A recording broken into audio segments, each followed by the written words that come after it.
You are listening to Fettuccini Fiasco, Book 3 of the Jade Sommer Series. Written by Nicolette Pierce. Copyright 2021. Audio copyright 2025 by Pierced Heart Publishing. Digitally narrated with full cast of voices.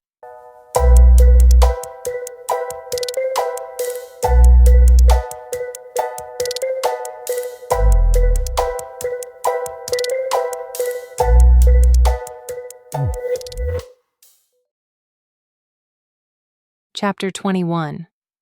Since the restaurant was closed, we used the dining room to assemble the search parties. Nana paced in front of a flat cardboard box that was propped against a chair. On the top, she wrote Operation Fettuccini, Mission 2.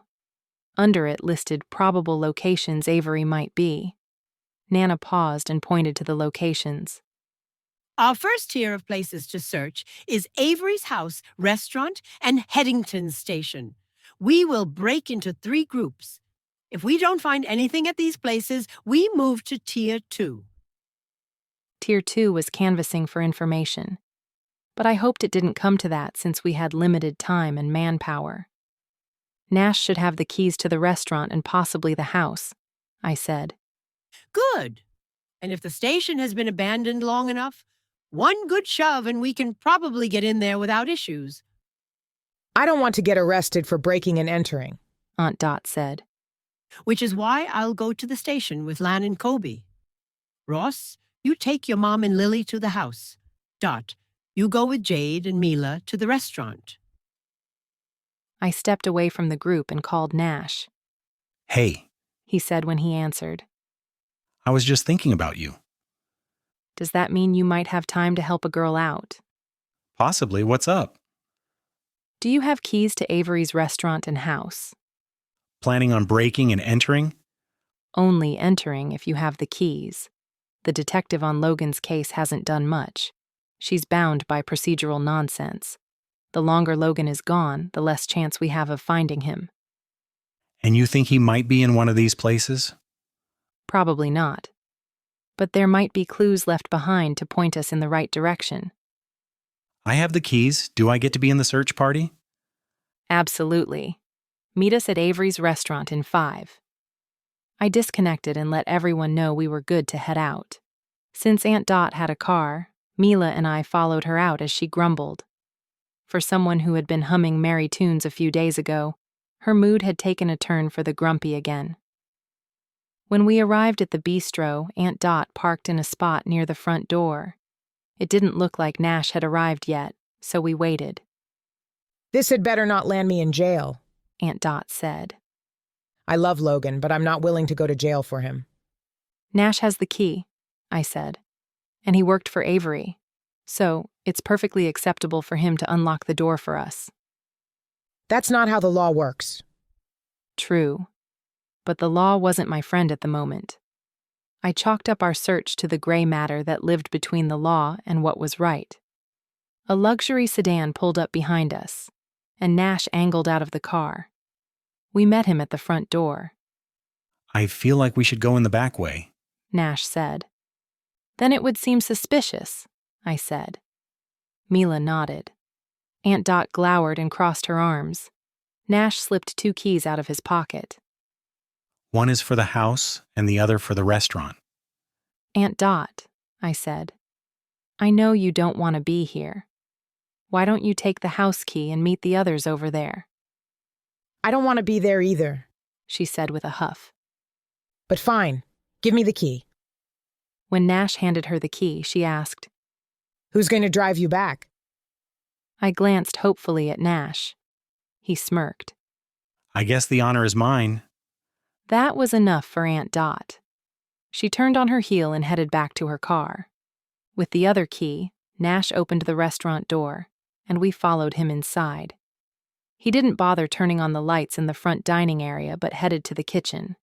There, he flipped on the lights, and everything seemed normal for a kitchen except... Mila tucked her nose into the collar of her shirt. What's that smell? Rancid meat. Nash scanned the kitchen and then walked over to a pot on the prep table. He glanced in and quickly backed away. Found it. That smells exactly like the meat that was left at our door, I said. You're right. Mila nodded. So, the delivery hadn't been from the 411. I'd bet it was Avery. Open the back door for me. I hurried past the cooking and dish stations and unlocked the back exit. He followed with the pot, setting it out in the back alley. "What's that?" I asked, pointing to a clear box sitting near the door. It was swarming with bugs. Nash nudged it with his toe. Looks like she's trapping roaches. Mila peered over my shoulder. Do you think she sabotaged our kitchen? "Looks like it," I said. "She had a key to our restaurant. Maybe she still has it or copied it." We filed back into the kitchen. Mila covered her nose. Still smells. I'll turn on the exhaust fans. As he got the air flowing, I began looking for clues. Nash had said that Avery's office was a hot spot for Logan craziness, so I headed there first. Since it was the only office in the small kitchen, I quickly found it. Flipping on the light, I stood there for a moment to grasp what I was seeing. Mila let out a low whistle. She's taking stalking to a new level with this artwork. Pictures of her and Logan were plastered everywhere. All were wedding photos created with magazine clippings of dresses, veils, and tuxedos, which were glued to photos of Logan and Avery. Minus all the clippings, the photos were of a happy couple. His smile echoed hers. Their hands mingled, their eyes joyful. They had been good together. Perfect, actually. My heart ached, looking at them. Logan could have easily married Avery and had a wonderful life, but he didn't. Why didn't he? Sure. Now the pictures were altered by someone unhinged by trauma and loss. The woman in the photos was replaced by someone who probably couldn't even recognize herself in the mirror. Crazy, right? Nash said when he stepped into the room. I sent pictures of this to Logan. Maybe I shouldn't have. You were right to send them to him.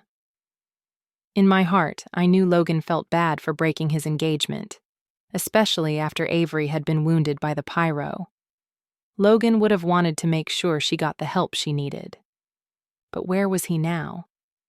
Scanning the walls and desk for any clue where Avery might be, all I found were things about the wedding, the cake they were going to serve, the band they had hired, the dress she had bought. Everything was here, jumbled amongst the altered photos. I studied every photo, looking at the backgrounds to see if anything seemed significant. Looks like the honeymoon was going to be in Vegas. Nash said, as he shuffled through the papers on the desk. Vegas? I wondered as I continued my search. Why there?